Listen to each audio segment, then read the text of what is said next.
Hola, buenas tardes. Bienvenido a esta nueva jornada de AJA Madrid, que en esta ocasión va a tratar sobre la gestión financiera de nuestra actividad. En esta ocasión volvemos a tener con nosotros a Andrés Sevilla Arias, que él es CEO de Economipedia y mentor financiero.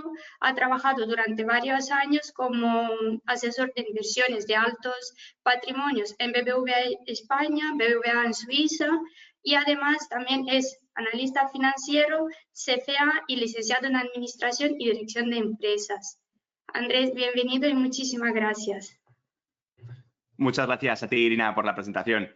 Y bueno, bienvenidos a todos. Y bueno, como siempre, para comenzar, os voy a plantear una pregunta que es ¿cómo vais a gestionar vuestro negocio? O sea, ¿para qué gestionáis vuestro negocio?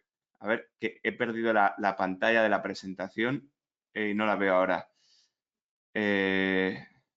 Perdonadme un segundo. Aquí está. Vale, disculpad. Son fallos del directo. Y nada, bueno, pues muchas veces, ¿no? Se piensa, y es muy normal, ¿no? Porque al final, pues habéis hecho derecho todos, o también pasa en otras profesiones, ¿no? Has hecho, yo qué sé, fisioterapia, o odontología, lo que sea, pues para dedicarte a tu profesión. Pero oye, si montas una empresa, la empresa tiene que funcionar bien, ¿vale? Porque al final, si no funcionan las finanzas de la empresa, la empresa no funciona y no vas a poder dedicarte a lo que quieres hacer, ¿vale? Es como si tienes, digamos, un coche, un 4x4, si no le cambias el aceite cada año, si no le echas gasolina, si no le haces las revisiones que le tienes que hacer, pues al final tu coche se va a estropear, ¿no? Y no te va a llevar a donde quieras. Tú puedes decidir o querer tener pues, un deportivo, un 4x4, un Tesla, o por el coche que quieras tener, ¿no? Pero por muy elegante, muy bueno que sea el coche, si no lo gestionas bien, al final se va a estropear o no te va a llevar a ningún lado. Lo mismo ocurre con tu carrera profesional y con tu despacho, tu bufete, o si estás como autónomo también, ¿no? Si no cuidas tus finanzas, por muy buen abogado que seas, por muy brillante que seas, pues al final te va a costar mucho más llegar a donde quieres llegar y atender a los clientes que quieres llegar, ¿no? Además, bueno, pues el lenguaje de las finanzas, el lenguaje de los negocios siempre es muy útil para poder conversar con los clientes. Así que es lo que vamos a ver en el día de hoy, cómo gestionar tu empresa y cómo entender conceptos financieros corporativos básicos para que pues, os podáis manejar en una conversación con vuestros clientes. ¿Vale? Esta conferencia es parte de un ciclo formativo que estamos haciendo en Economipedia junto a la agrupación AJA de Madrid. La primera fue hace un mes, el 23 de abril, de finanzas básicas. Esta es la gestión financiera de tu actividad, hoy 28 de mayo, y la siguiente será estrategias para invertir tu patrimonio el próximo 24 de junio. Antes de nada, como siempre, recordaros este aviso legal que, pues, estando entre abogados, es como no voy a hacer caso a mis abogados. Recordad que esto no es asesoramiento ni recomendación de inversión de ningún tipo, sino que todo el contenido que vamos a ver en esta presentación es contenido educativo. Yo soy Andrés Sevilla Arias, soy el CEO de Economipedia y bueno, tampoco me voy a enrollar mucho aquí porque me ha presentado estupendamente Irina. Y bueno, ¿qué es Economipedia? Economipedia somos una escuela digital que llevamos desde 2012 haciendo fácil la economía. Nos visitan cada año, cada mes, millones de usuarios únicos en la web. Más de 1.400 alumnos han pasado por Economipedia y bueno, pues tenemos muchísimo contenido, más de 9.000 definiciones y 1.500 guías y artículos sobre finanzas, economía, empresas, inversiones, para que pues, podáis utilizarlos y visitarlos cuando queráis. Y nada, pues sin más, vamos a empezar con lo primero de todo, ¿vale? La organización financiera del despacho. Esto hicimos un pequeño comienzo la semana pasada de esto, ¿no? Un pequeño tráiler de lo que vamos a ver hoy. Y bueno, lo más importante, lo primero de todo, sobre todo, digamos, los que estáis empezando, si estás empezando y si estás como autónomo, porque cuando estás como sociedad es, bueno, más automático separar tus cuentas, pero si estás como autónomo es súper importante que separes tus cuentas y tus presupuestos, ¿vale? Teniendo sociedad, también he visto mucha gente que acaba utilizando pues, la cuenta de la empresa para sus gastos, que lo lleva un poco descontrolado y eso al final te acaba perjudicando a las dos cosas, ¿vale? Es mejor cada cosa en su casa, ¿no? Y Dios en la de todos, o sea, que estén las cuentas bien separadas, los presupuestos, pues idealmente tienes tus finanzas personales, tus presupuestos de tus gastos diarios y mensuales bien controlados y por otro lado tienes tus finanzas corporativas con tu presupuesto y tus gastos y tus cuentas y tu análisis financiero de tu empresa de forma separada. Eso es muy importante. Entonces, es importante crear un presupuesto de ingresos y gastos, ¿vale? A mí aquí me gusta que sea muy sencillo, ¿vale? Luego podéis tener algo más complejo, podéis utilizar herramientas, pero a mí, por lo menos, siempre me parece muy, muy útil tener algo sencillo y entendible, ¿vale? Os he puesto aquí un pequeño ejemplo, ¿vale? De un presupuesto sencillo de, oye, pues sí, los ingresos por diferentes vías que tienes, los gastos operativos, gastos de marketing, diferentes gastos que puedas tener y tú el resultado mes a mes, lo puedes hacer año y luego idealmente pues tener una estrategia a más largo plazo, ¿vale? Pero veis que es algo muy sencillo y esto, pues detallando todos los gastos que tienes, te va a ayudar mucho a saber en lo que estás gastando, lo que estás ingresando cada mes y tener, digamos, ese mapa de lo que estás haciendo. Lleva ese control mensual y es muy importante, como veremos ahora en la parte de flujo de caja, tener un fondo de contingencia, ¿vale? ¿Y esto qué es? ¿Qué es un fondo de contingencia? Bueno, pues sí, los que hayáis leído algo de finanzas personales es muy parecido al fondo de emergencia que tienes que tener tú para tus finanzas, ¿vale? Un fondo de contingencia en las empresas suele ser igualmente entre 3, 6 meses y mínimo recomiendo tener 2 meses de fondo de contingencia, ¿vale? ¿Qué es esto? ¿Qué son 2 meses de fondo de contingencia? Pues al menos si tú gastas cada mes en tu empresa, pues no sé, 5.000 euros, puedes tener por lo menos 2 meses de esos gastos. ¿Por qué? Porque si tienes algún problema, tienes una multa, tienes un cliente que de repente es un cliente gordo y te tarda en pagar y encima como es gordo pues tampoco quieres presionar demasiado o lo que sea, pues te puede hacer un desbarajuste y vas a sufrir. Entonces, importante tener un fondo de contingencia de entre 3 y 6 meses, ¿vale? Así, teniendo tus finanzas bien controladas, es lo que vas a conseguir, ¿no? Que tus decisiones, las tomes en base a el presupuesto y las ventas que quieras hacer, donde te quieras focalizar como abogado o como despacho, ¿vale? Y así no tener que depender de tu caja, ¿no? Que la caja no mande ni tus ingresos ni tus gastos, ¿vale? Que tú estés tranquilo pensando en tu negocio y en cómo crecer y cómo ayudar mejor a tus clientes, que al final es lo que tienes que hacer, ¿no? Tener las finanzas bien controladas te permite vivir mucho más tranquilo. Entonces, bueno, cuando vais a empezar, ¿no? O cuando estéis empezando como autónomo, una de las preguntas que más me suelen hacer, ¿no? Es ¿cuándo pasarme a sociedad, ¿no? O si darme de alta de autónomo o empezar como sociedad, ¿vale? Ser autónomo, por lo general, es más sencillo, es más rápido, te das de alta en la seguridad social y no tiene mucho más misterio.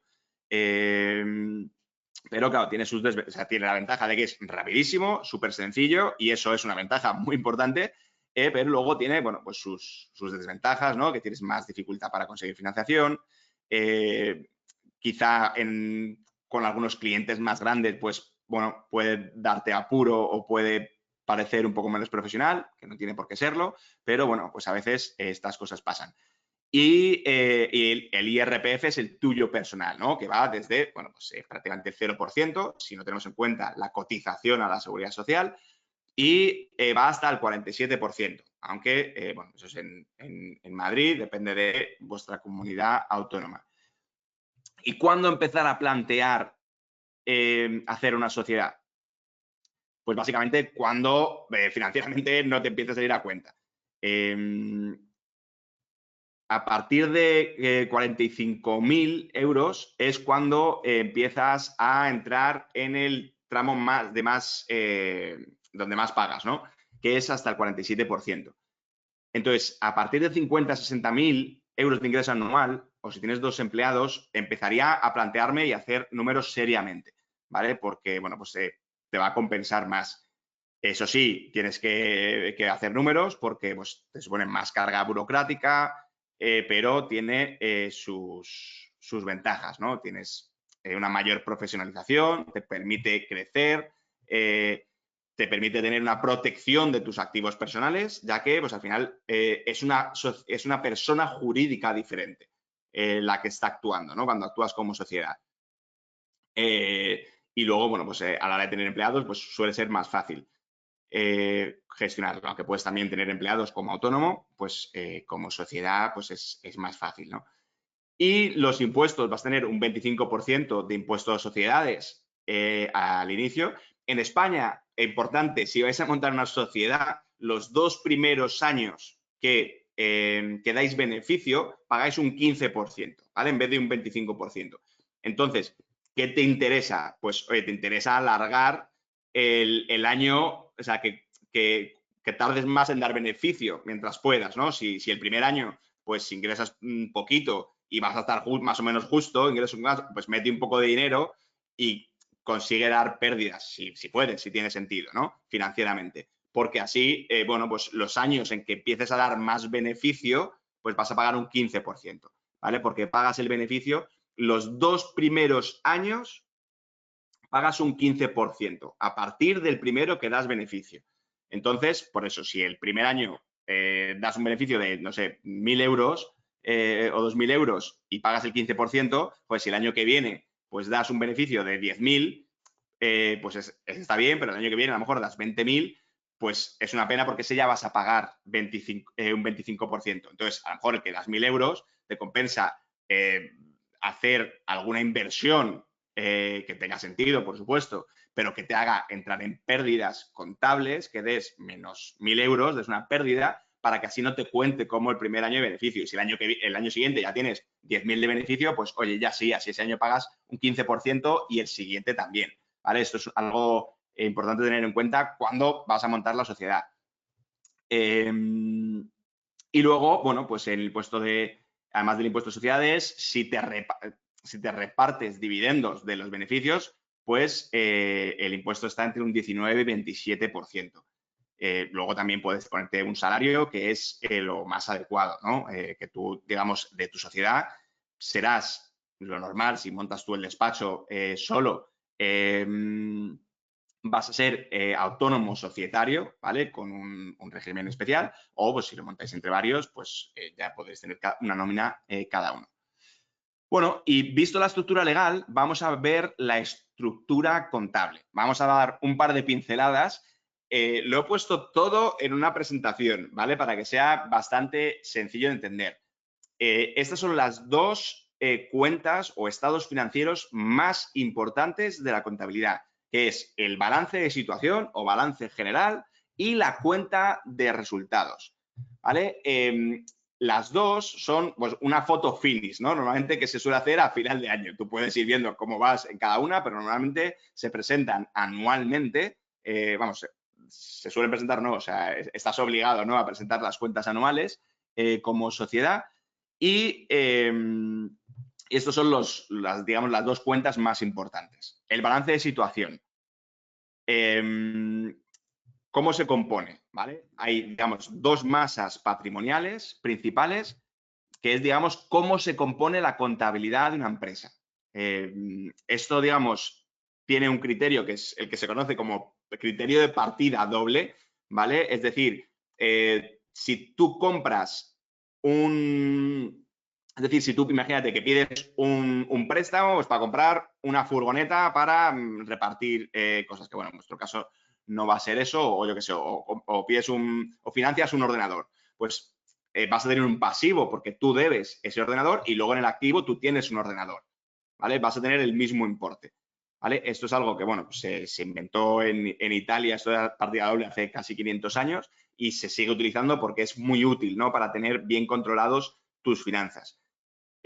Básicamente, el activo es lo que posee la empresa, ¿vale? Son tus bienes y derechos, ¿vale? Es pues, el dinero que tienes en caja, el ordenador, pues si tienes, digamos, alguna propiedad, el despacho, pues lo has comprado, tienes, digamos, las patentes que has desarrollado, la web, pues cosas, digamos, que hayas generado, que sean activos, que tengas en tu empresa, ¿no? Pues digamos, una empresa, una fábrica, por ejemplo, para que lo entendáis, pues va a tener la maquinaria, las furgonetas de reparto, de distribución, todo eso está dentro del activo, ¿vale? El activo básicamente es lo que te va a generar un rendimiento, ¿vale? Es lo que tienes, ¿no? Los bienes y derechos.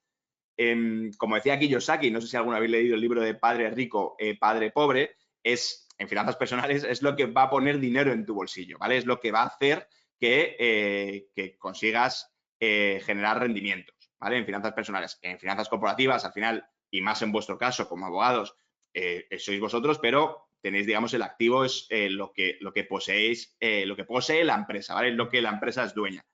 Y luego el pasivo, pues es más fácil de entender, es las deudas, ¿vale? Es los préstamos que tengáis, un préstamo con el banco, un préstamo con préstamo personal, cualquier cosa, ¿vale? Y el patrimonio neto es el dinero que habéis puesto vosotros como socios y los beneficios de años anteriores, si no los habéis repartido, ¿vale? Entonces, básicamente, el patrimonio neto es lo que te pertenece como socio. Es decir, si te fijas, está en el lado de la derecha porque también es deuda para la empresa. Digamos, es una deuda que tiene contigo como socio, ¿vale? Es decir, la empresa es un ente separado, tiene su activo, las cosas que posee y luego tiene su deuda. Una deuda que es el patrimonio neto contigo y con tus socios y luego una deuda pues con el banco o con Hacienda o con quien quiera que tengas deudas y pasivos, ¿no? Y luego el otro estado financiero súper importante es la cuenta de resultados. ¿Vale? He puesto un ejemplo muy sencillito con los 4 pasos, luego, digamos, se pueden ampliar a más pasos, pero aquí son cálculos, es sumar y restar, ¿vale? Al final es los ingresos que tengas por las ventas menos el coste de los bienes vendidos, pues es el margen bruto, ¿vale? Aquí se suele añadir siempre esto es para entender, digamos, el coste operativo, ¿vale? Pues digamos, en vuestro caso, pues sería probablemente pues vuestro salario dentro del despacho, el salario de otros abogados y todo el papeleo, todo lo que hayas necesitado, licencias, patentes, herramientas, todo lo que hayas necesitado para poder hacer vuestro trabajo, ¿vale? Y el resultado es lo que se conoce como el margen bruto, ¿vale? Seguro que habéis escuchado alguna vez, oye, esto me da mucho margen, ¿no? Pues es básicamente esto, ¿no? El margen bruto es todo lo que ingresas, neto ya de impuestos, ¿vale? Aquí siempre en la cuenta de resultados el ingreso ya es neto de IVA, ¿vale? Pero no de impuestos de sociedades, que te lo quitan al final. Y si le quitas lo que te ha costado a ti vender esos servicios, pues te queda el margen bruto, ¿vale? Después le quitas los gastos generales, administrativos, el alquiler de la oficina y estas cosas, y te queda el famoso EBITDA, ¿vale? Que tiene un nombre muy raro y básicamente es el beneficio antes de impuestos, de intereses y de amortizaciones, ¿vale? Y si a esto es un ratio que se suele medir mucho en finanzas, ¿vale? Porque, bueno, pues te indica, digamos, antes de hacer amortizaciones, de impuestos, el beneficio de una empresa. La realidad es que a ti lo que te va a importar es el resultado final, ¿vale? Que es, digamos, lo que ha ganado la empresa neto de impuestos, amortizaciones, gastos, salarios, comisiones, es lo que te interesa. Pero bueno, se utiliza mucho el EBITDA pues para calcular, digamos, más o menos el beneficio bruto de una empresa. Entonces, le quitas los gastos de amortización, ¿vale? La amortización básicamente es imaginar que, voy a poner un ejemplo que a lo mejor en vuestro caso no aplica mucho, pero que es fácil de entenderlo, que es, imagínate que compras una furgoneta hoy, este año, ¿vale? Y te cuesta, pues no sé, 10.000 euros, ¿vale? Pero, claro, tú esa furgoneta la vas a usar, pues digamos, durante los próximos 10 años. Entonces, claro, no es justo, por así decirlo, que todo el gasto esté este año, porque tú, digamos, estás gastando la empresa durante 10 años. Estás utilizando esa empresa durante 10 años. Entonces, digamos que de forma aproximada, si la vida útil de esa furgoneta son 10 años, tú vas a descontar en tu cuenta de resultados 1.000 euros cada año, ¿vale? Si son 10.000 euros entre 10 años, pues cada año amortizas 1.000 euros de esa furgoneta, ¿vale? Así digamos que en tu cuenta de resultados la imagen, como le gusta decir a los contables, es más fiel, ¿no? Representa mejor lo que ha sucedido, porque tú no has utilizado la furgoneta solo este año y los otros años no. Entonces, bueno, se representa la imagen fiel de la contabilidad de la empresa. Y luego ya tienes, y el resultado de esto ya son los beneficios antes de intereses e impuestos, y ya, bueno, pues le quitas los gastos financieros, gastos e ingresos extraordinarios, ingresos financieros, digamos, otro tipo de ingresos, de gastos. Aquí puedes hacer más partidas, pero bueno, lo he querido resumir. Y le quitas el impuesto de sociedades y te queda el beneficio neto, el resultado del ejercicio. Estos dos estados financieros, estas cosas y además, digamos, las diferentes cuentas que os afectan, aunque tengáis un gestor, y es muy recomendable que tengáis un gestor que os le lleve, aunque tengáis una herramienta como Holded o lo que sea, donde podáis llevar la contabilidad, es importante que sepáis cómo funcionan estas cosas, ¿vale? Especialmente si tenéis vuestro propio despacho, si sois autónomos, porque así vais a tener todo mucho más claro y vais a poder operar financieramente con mucho más tranquilidad y tener menos sustos. Bueno, y una vez vista la contabilidad, vemos, digamos, otro de los aspectos fundamentales que es el flujo de caja, ¿vale? Como dice el famoso inversor Warren Buffett, el flujo de caja es el oxígeno de tu negocio, ¿vale? Si te quedas sin caja, es como si te quedas sin aire, ¿vale? Al final, una empresa necesita efectivo para trabajar. Si no tienes dinero en efectivo, al final, pues vas a sufrir, ¿no? Porque no vas a poder hacer gastos, no vas a poder, vas a ir con mucho estrés. Entonces, importante controlar bien la caja y, pues, para estar más seguro, mínimo haz estos 3 pasos, ¿no? Yo te doy estos 3 consejos que tienes que realizar para poder controlar tu caja. Número 1, haz una previsión de caja, que ahora vamos a ver esto más en detalle, cómo hacer esta previsión de caja.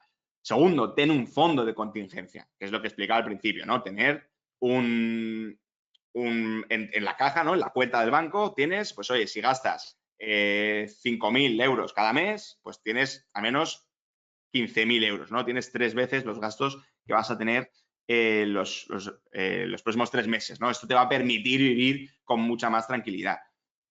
Y luego revisa y ajusta periódicamente tu previsión de caja y ve haciendo los números, ¿vale? Esto lo puedes hacer mensual, trimestral, con trimestral suele bastar si lo llevas bien al día y tienes un fondo de contingencia. Si, digamos, vas apurado y no tienes fondo de contingencia y demás, pues lo vas a tener que mirar más de lo que te gustaría, ¿vale? Entonces, es importante que, bueno, que sigas estos pasos porque así vas a poder vivir y controlarlo mucho mejor.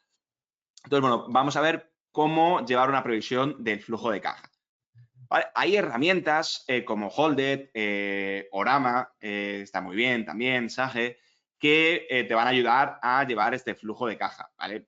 Si te gustan o si tienes un gestor que te permite tenerlo, vamos, que lo puedes tener en Holded, que lo puedes llevar en Holded, donde tú puedas ver todo lo que vas haciendo, vas subiendo las facturas, pues está muy bien, ¿vale? Pero es importante que también tú sepas cómo funciona. Además, a mí personalmente me gusta y recomiendo tener un Excel sencillo con el flujo de caja, ¿vale? Esto te va a permitir tener los números bien atados y es algo, si no tienes, digamos, miles o millones de clientes y miles de gastos, que en su caso, pues imagino que tendrás un director financiero, es importante tener un Excel, ¿vale? Básicamente, en tu Excel puedes tener, digamos, una pestaña con tus ingresos previstos, ¿vale? Pues tus honorarios, la fecha, cliente, importe y el IVA, ¿vale? Para ir así sumando los ingresos que vas teniendo de cada uno y luego apuntar todos los gastos, en los gastos fijos, los gastos variables y los impuestos mensuales y trimestrales que vas a tener que ir pagando, el IRPF, el IVA, ¿vale? ¿Qué diferencia hay con el plan que hemos visto al principio, con el presupuesto? Pues que el presupuesto te detalla, digamos, el gasto que vas a tener de algo en concreto, ¿vale? Pero no el flujo de caja, ¿vale? Tú a lo mejor pues, por ejemplo, el salario si tienes un empleado, su salario, tú un mes, imagínate, un salario normal, un salario de 2.000 euros netos, brutos van a ser en torno a unos 4.000 euros brutos. Lo estoy diciendo de cabeza, no sé si es exactamente así, pero bueno, más o menos, para redondear. Si tú tienes 2.000 euros netos, pues claro, tú ese pago se lo vas a hacer pues el día que le pagues la nómina, ¿no? Pues sea el 20, el 25, el 30 de cada mes. Pero luego el IRPF lo tienes que pagar trimestralmente o mensualmente en función de cómo lo tengas configurado en tu empresa, normalmente trimestral.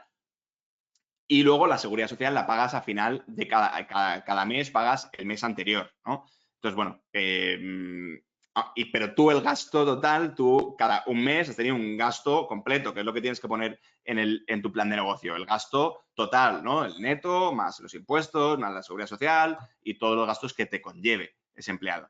Pero el flujo de caja es diferente. Tú, de repente, el 25 tienes que pagar 2.000, el mes que viene vas a tener que pagar pues los 1.000 euros de la seguridad social y luego más tarde tendrás que pagar el IRPF cada trimestre, que pagas todo el IRPF del trimestre, si lo haces trimestralmente, que pues tendrás pagos ya grandes de 10.000, 15.000, 30.000, que es importante pues tener muy en cuenta porque si no te van a desajustar mucho la caja, ¿no?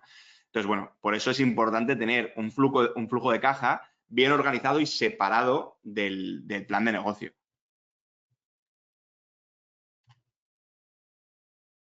Con respecto a esto último que estábamos viendo, los impuestos es algo muy clave, ¿no? A tener en cuenta. Aquí suele haber bastantes dudas y he tratado de poner los modelos principales que suelen afectar a todo el mundo de forma muy sencilla, ¿vale? Apunta las fechas clave y sé previsor, ¿vale? Es importante, pues como decía, pues si de repente en cada trimestre pues tienes que hacer un pago de 20.000, 30.000 euros de IRPF, pues claro, pues tienes que tenerlo muy en cuenta, ¿no? En la caja, porque si no, pues te vas a dar sustos, ¿no? Entonces, bueno, básicamente los modelos, lo que vas a tener que pagar como sociedad son tres, ¿no? Como autónomo son dos, el IVA y el IRPF, los dos primeros, y como sociedad son tres, el IVA, el IRPF y el impuesto de sociedades. ¿Vale? El IVA lo vas a declarar en el modelo 303 una vez cada trimestre, que tú vas diciendo, digamos, lo que el IVA que tú has soportado, ¿vale? Es decir, el IVA que tú has pagado, pues si has comprado un ordenador y has pagado IVA, pues ese es IVA que tú has soportado, ¿no? Creo que el nombre está bastante bien puesto, ¿no? IVA soportado, también se puede llamar vengado, ¿no? Pero es IVA que tú has sufrido, ¿no? Has pagado, ¿vale? Entonces, pero luego a ti te van a pagar tu factura con IVA, entonces tú has repercutido IVA, ¿no? A ti te han pagado IVA. Entonces, trimestralmente lo que tienes que hacer es machear esos dos IVAs, ¿vale? Porque el IVA lo paga el consumidor, ¿vale? Es verdad que como empresarios es algo que Hacienda yo creo que no termina de ver del todo, pero a nosotros nos afecta, pero lo paga el consumidor, ¿vale? Nos afecta por los precios y otra serie de cosas, pero digamos, fiscalmente y financieramente no te afecta. ¿Por qué? Porque pues, si tú has soportado, imagínate que tú has comprado un ordenador, has hecho una inversión fuerte, lo que sea, y has pagado 10.000 de IVA y a ti te han pagado 8.000 de repercutido, pues la diferencia son 2.000. ¿Vale? Tendrás que, si tú has soportado más IVA del que te han pagado a ti, pues Hacienda te va a devolver esos 2.000 euros. ¿Vale? Normalmente para devolverlo, si no lo estás haciendo mensualmente, el modelo te lo devuelven una vez al año, ¿vale? Si lo haces mensualmente sí que te lo pueden devolver mensualmente. Lo que pasa que, bueno, pues ahí es más complejo, tienes que realizar más trámites y llevarlo mucho más al día para poder hacer la fiscalidad mensual. Y lo contrario, si tú has repercutido, si te han pagado más IVA de que tú has soportado, pues luego si a ti te han pagado 8.000 de IVA y tú realmente solo has gastado 6.000, pues tú al final del trimestre tienes que pagar esos 2.000 euros de diferencia a Hacienda. Esto es así, al final, si tú a Hacienda la tienes que pagar, pues se le pagas trimestralmente. Si ellos te tienen que pagar a ti, pues te lo pagan una vez al año. Y luego el IRPF es el otro gran impuesto, ¿vale? Es el impuesto que, bueno, pues principalmente vais a pagar como, bueno, como autónomo. Es el IRPF que os descuentan a vosotros, que tenéis que pagar. Y luego, como sociedad, también, ¿vale? Tienes que hacerlo el 111 si sois sociedad o el 130 si sois autónomo. Y luego, anualmente, haces, digamos, la recopilación de todos los trimestres, digamos, todos los modelos que hayas presentado a lo largo del año, los resumes en este modelo final, el 190. ¿Vale? Lógicamente, igual que en el IVA, tiene que cuadrar, ¿no? Cuando terminas a final de año, tiene que cuadrar lo que presentas en el anual con todo lo que has presentado a lo largo del año. Entonces, bueno, si a veces ocurre, ¿no? Que por lo que sea hay algo que no has podido meter, pues bueno, pues normalmente lo tienes que ajustar antes de presentar el modelo anual, ¿no? Pues si se puede, pues lo puedes ajustar en el último trimestre.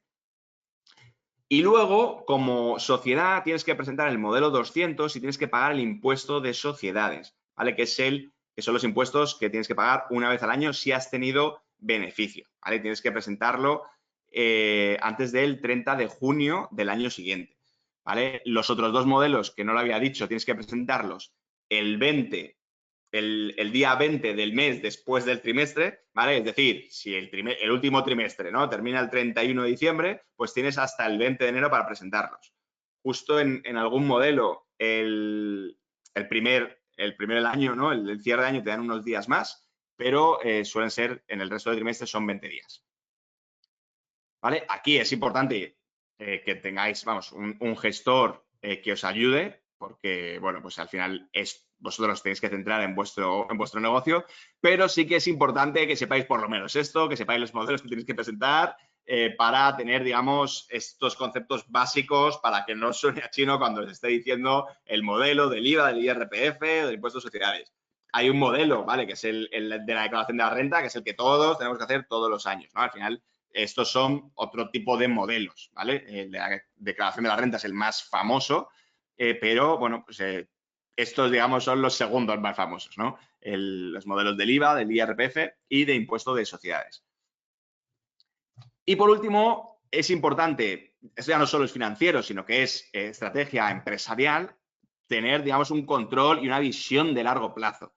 Bueno, pues pensar, digamos, hacia dónde quieres ir, ¿no? Que es algo que de forma innata ya lo vais a hacer, ¿no? Dedicando a lo que os dedicáis, pero sí que es muy importante saber, digamos, hacia dónde te quieres enfocar por tres motivos, ¿no? Porque a ti se te da bien, porque te gusta y porque encima es rentable, ¿no? Tienes que buscar ese mix de esas tres cosas, ¿no? Y buscar los clientes en los que quieres centrarte. Entender cuál es tu ventaja competitiva, qué te hace mejor con esos clientes que al resto. ¿Vale? Si eres, oye, pues súper buen comercial y se te dan bien los negocios, si eres más abogado de empresas y te puedes ir más para allá, o si, digamos, se te da más bien, digamos, menos la venta y centrarte más en, digamos, análisis de casos más complejos, bueno, pues potencia lo que eres bueno y busca también donde hay más rentabilidad, ¿vale? Al final, el objetivo de todo negocio es ganar dinero, ¿vale? Al final, está muy bien y es súper importante tener un propósito, ¿vale? Al final, obviamente, no vas a trabajar solo por dinero, sino porque tú estás haciendo algo que te gusta, por eso lo has elegido y tienes un propósito y crees en ello. Es súper importante, pero si tu empresa no gana dinero, no vas a poder hacer lo que quieres hacer, ¿no? No vas a poder ni cumplir tu propósito ni ayudar a nadie, ¿no? Entonces, como empresa, el objetivo es, oye, que gane dinero, que entre dinero, que pague los gastos cada mes y por eso tienes que enfocar, oye, en lo que a ti te gusta, lo que eres bueno, pero que dé dinero, ¿no? Que sea rentable. Y, bueno, sube los precios, ¿vale? Es un consejo que es un buen consejo porque suele funcionar muy bien, ¿vale? Al final,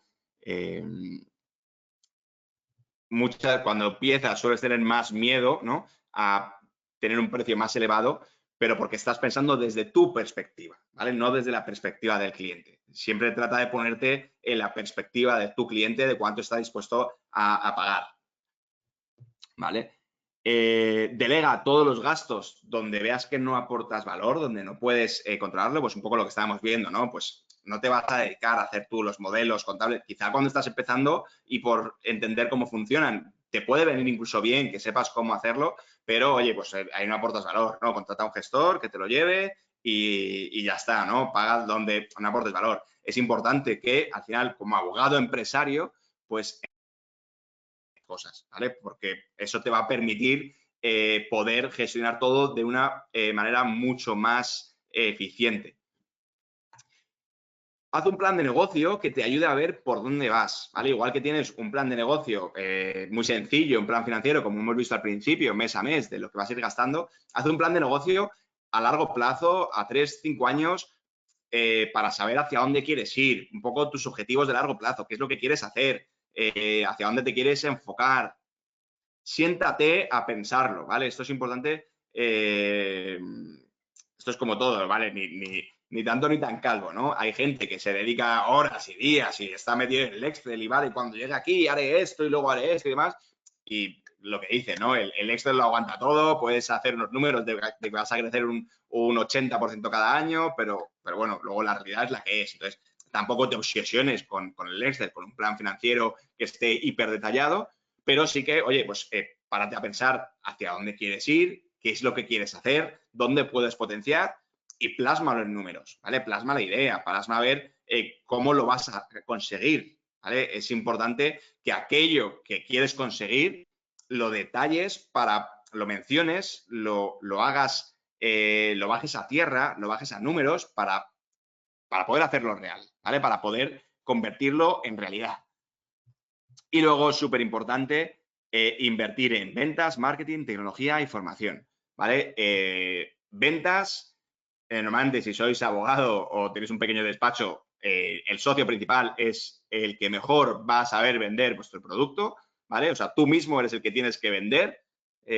Como todo en esta vida, es súper importante aprender a vender bien, ¿vale? Pues porque al final estamos vendiendo continuamente, le vendes a tu mujer o a tu novia, a tus padres, a tus hijos, a tus amigos, cuando quieres ir al cine a ver esta película en vez de esta otra, ir a cenar a este sitio o en vez de a este otro. Es muy importante saber vender para la vida, ¿no? Y en tu negocio, más que nunca, es importante la parte de ventas, ¿vale? Cuando empieces un negocio, es importante tener bien esto controlado, ¿no? Estudia algo de marketing, ¿vale? Porque al final es relevante para tu negocio. Entender, pues, sobre todo la parte ahora digital, del marketing digital, cómo funciona, invierte en tecnología y en formación, ¿vale? También, bueno, todo el tipo de formación que puedas tener te va a permitir crecer mucho más, ¿vale? Formación en ventas, marketing, tecnología y, por supuesto, formación en finanzas. Así que, bueno, hemos llegado al final. Si queréis escribirme por lo que sea, os dejo aquí mi correo. Yo encantado de poder ayudaros en cualquier cosa que necesitéis. Escribirme al correo y si puedo ayudaros, pues encantado. Os he puesto una tabla de ingresos y gastos sencilla, pero bueno, si queréis que os la envíe, escríbeme o apuntaros a la newsletter en el enlace que veis en pantalla o en el QR y os enviaré un curso gratuito en el que pues, os envío esta tabla de gastos, de ingresos, un test de inversor y otra serie de herramientas que os van a ser útiles en vuestra gestión financiera. Así que nada, muchísimas gracias, Andrés. ¿Alguna pregunta? Sí, pasamos al turno de preguntas. Vale. Mira, la primera que nos ha llegado nos dice, ¿qué porcentaje aproximado recomiendas que tiene que ser de ahorro de la parte de ingresos? Vale, entiendo que eso lo dice a nivel personal, ¿no? Entonces, el porcentaje de ahorro, ¿vale? Hay una regla muy sencilla que es 50, 30, 20, que te dice que gastes, digamos, un 50% en tus gastos principales, en el alquiler, en la comida, en la ropa, un poco los gastos que necesitas día a día, luego un 30% en tus gastos digamos, de ocio, de restaurantes, ese tipo de cosas, y un 20% de ahorro, ¿vale? Es un ahorro bueno. Esta fórmula está muy bien, a mí me gusta, pero la realidad es que luego cada uno pues tiene un caso muy especial, muy concreto y sabe mejor que nadie de sus finanzas. Entonces, yo te diría que, oye, pues ahorres todo lo posible, permítete, oye, pues poder vivir bien, pero es súper importante ahorrar y más cuando estáis empezando, ¿vale? Cuanto antes empieces a ahorrar, empieces a invertir tu dinero, más pronto vas a empezar a generar un patrimonio que además con el efecto del interés compuesto se va a ir componiendo y va a ir creciendo cada día. Es súper importante esta parte. Esto en la siguiente conferencia, en el ciclo del 20, creo es el 24 de junio, lo veremos más en detalle, mucho más cómo ahorrar y cómo invertir tu dinero, ¿vale? En vuestro caso, si sois jóvenes, os diría que ahorráis todo lo que podáis, ¿vale? Dentro de que, oye, pues tenéis que hacer un equilibrio porque tenéis que vivir, pero siempre pensar también en el futuro porque cuanto antes empecéis, muchísimo mejor. La diferencia es abismal.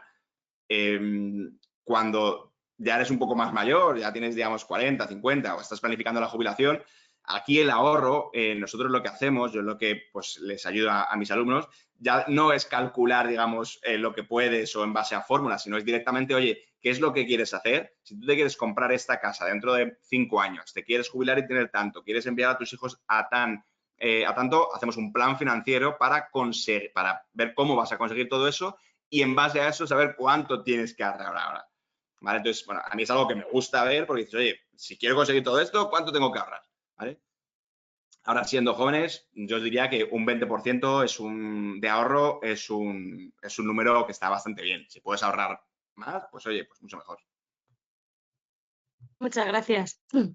Pasamos a la siguiente. Nos Venga. preguntan, ¿qué criterio puedes recomendar para la hora de decidir si una inversión en web, en software, es rentable? ¿Qué criterio utilizar para saber si una inversión en un software es rentable? Claro, a ver, Sí, bueno, me ha aquí hay una puesto regla software, web, en personal, puntos suspensivos. O sea, supongo que se refiere en inversión en general. Vale, vale.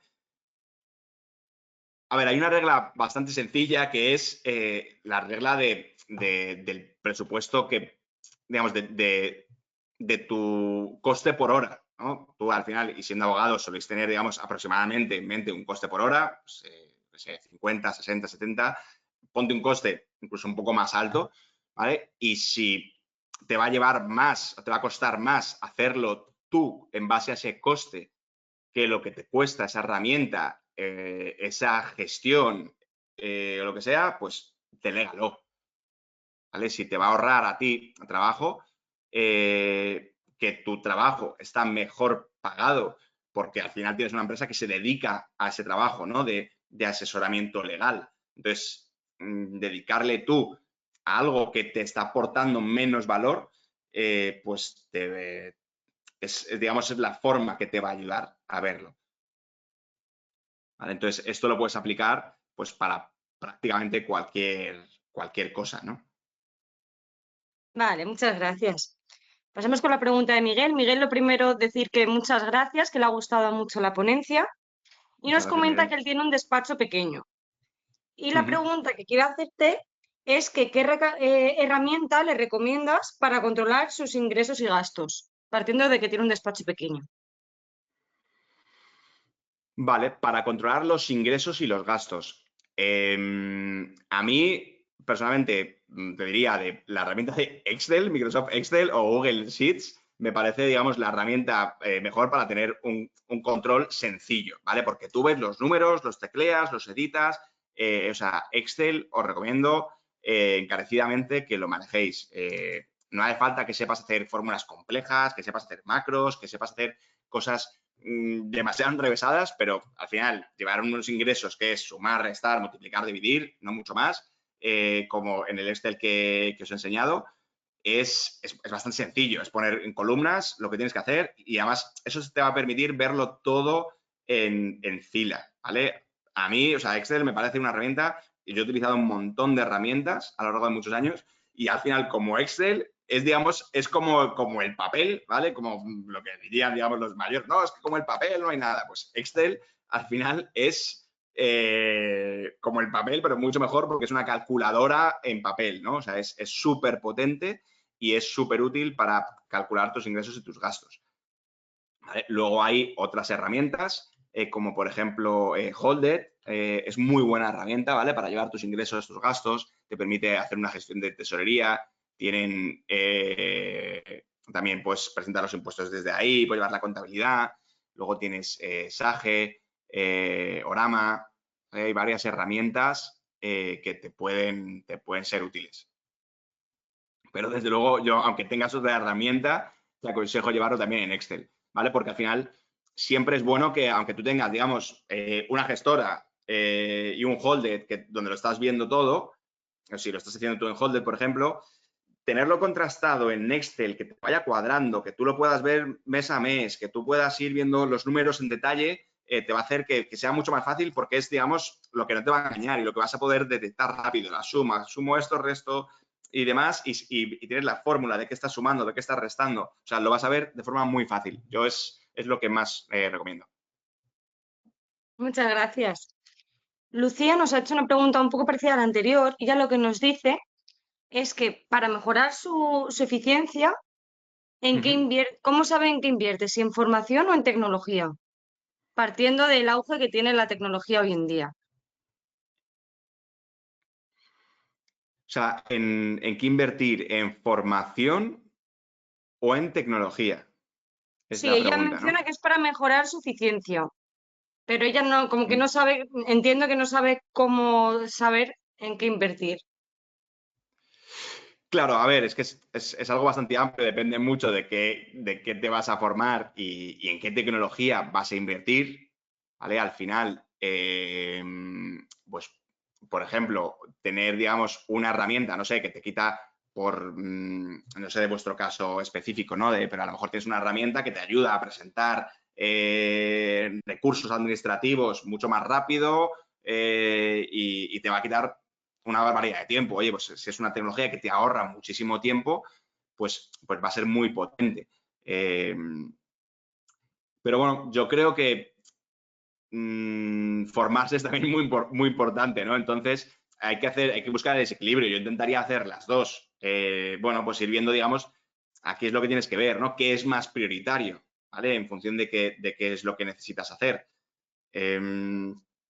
Antes sueles formarte y luego invertir en la tecnología. Pero claro, si es algo esencial para tu negocio, claro, necesitas primero hacer esa inversión en tecnología.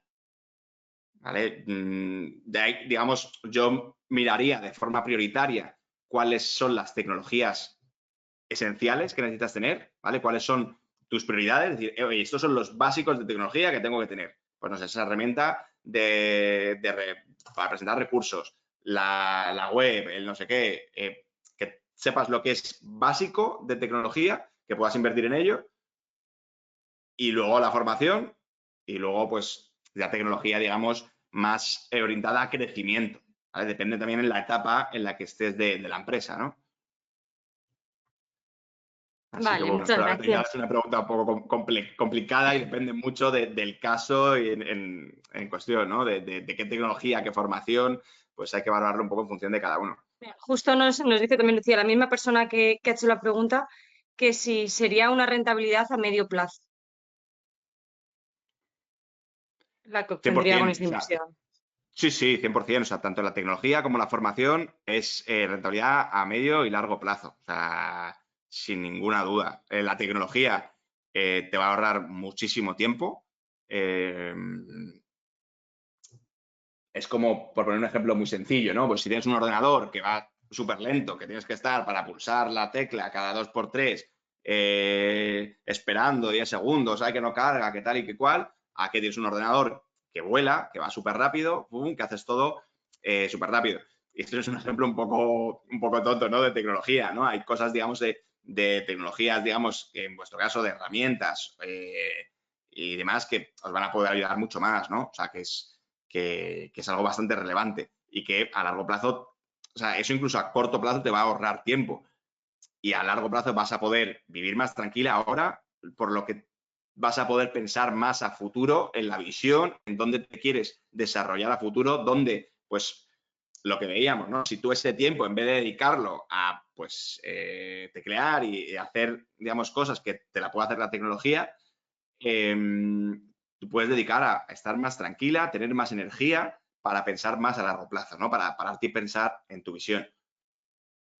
Y la formación, al final, es, digamos, como una tecnología que tú adquieres como persona, ¿vale? Porque al final vas a saber hacer las cosas mucho mejor, ¿vale? Vas a poder, pues si es formación financiera, pues vas a poder entender mucho mejor tus finanzas, vas a poder tener, digamos, tu empresa funcionando mucho mejor, pues como el ejemplo que poníamos al principio del coche, ¿no? Pues llevar bien tus finanzas y tus inversiones va a hacer que tu coche vaya muy bien. Si no le cambias el aceite, no le echas gasolina, pues no va a funcionar, ¿no? Entonces, esa formación en hacer las cosas bien te va a hacer que funcione todo mucho mejor.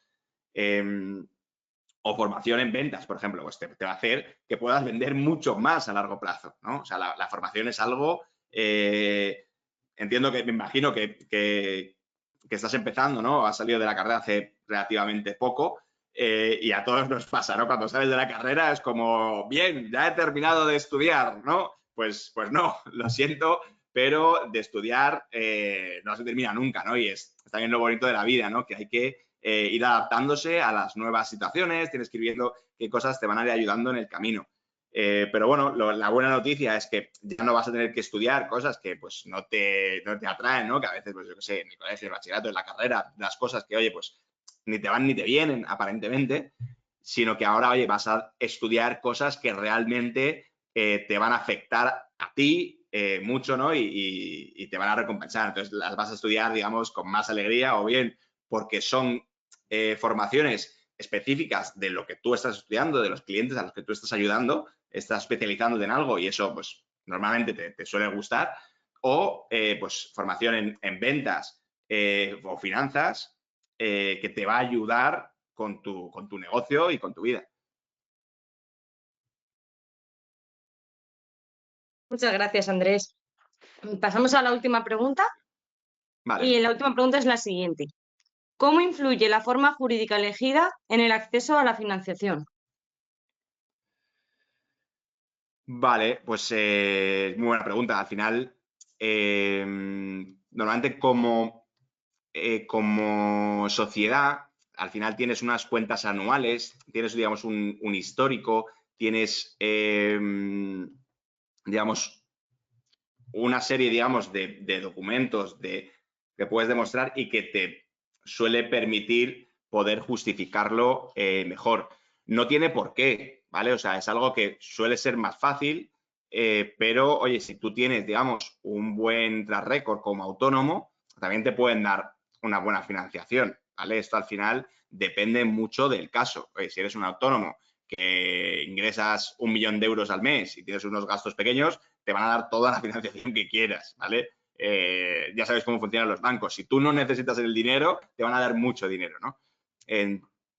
Entonces, bueno, varía en función, o sea, creo que no es la métrica más importante, ¿vale? Que seas sociedad o seas autónomo. Si eso es, digamos, lo que estás pensando. O sea, que si tu único motivo para hacer de sociedad es conseguir financiación, hablaría primero con el banco, ¿vale? O sea, no es algo que vaya a ser decisorio para el banco darte el préstamo si eres autónomo o sociedad. Por lo general, ponen las cosas un poco más fáciles por los documentos que tienes que presentar y porque, pues bueno, pues tienes otra serie de cosas, pero no es esencial. De hecho, si tienes un despacho pequeñito, muchas veces incluso el banco te va a pedir que tú lo avales como persona, ¿vale? O sea, Lo siento, no he entendido. Que bueno, que no va a ser tan... Perdona, es que justo no sé qué he dicho, que ha saltado Alexa y me estaba diciendo algo por el oído. Así que nada, no es tan relevante, ¿vale? Si tu única decisión para pasarte de autónoma a sociedad es si te van a dar financiación o no, pregunta antes al banco porque no va a ser algo clave, ¿vale? O sea, facilita las cosas, pero no tiene por qué. Pues Así muchísimas que gracias, nada, Andrés. Más preguntas no hay, pero bueno, sí decirte que hay bastantes mensajes dando las gracias por la jornada. muchísimas gracias a todos vosotros. Ha sido un placer estar por aquí. Y nada, nos vemos. Bueno, no seré yo en este caso, pero sí que Economipedia el 24 de junio, que veremos el tercer y último episodio de este ciclo de conferencias que nos centraremos en estrategias para invertir. Así que nada, un saludo y nos vemos pronto. Perfecto, hasta pronto, Andrés. Gracias. Hasta luego, gracias.